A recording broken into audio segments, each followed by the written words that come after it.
আসসালামু আলাইকুম রহমতুল্লাহি বারাকাতু। আমাদের কাজী অফিসের পক্ষ থেকে আপনাদের সবাইকে আন্তরিক শুভেচ্ছা ও অভিনন্দন। আজকে আমরা আলোচনা করব একটি বিবাহ সম্পন্ন করতে কাজী সাহেবকে কি কি দেওয়া লাগে এবং নিজেদের কি কি নিয়ে আসতে হয়, কি কি ডকুমেন্ট লাগে, কজন সাক্ষী লাগে।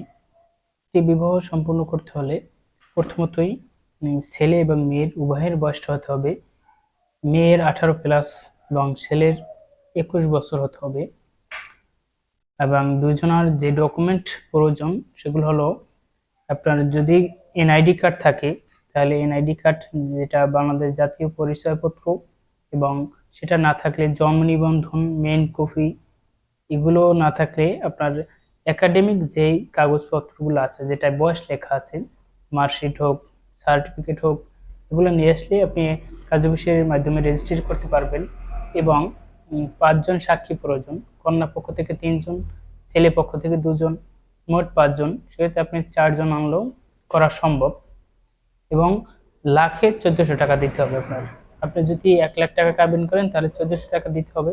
2 লক্ষ টাকা করলে 2800 টাকা দিতে হবে।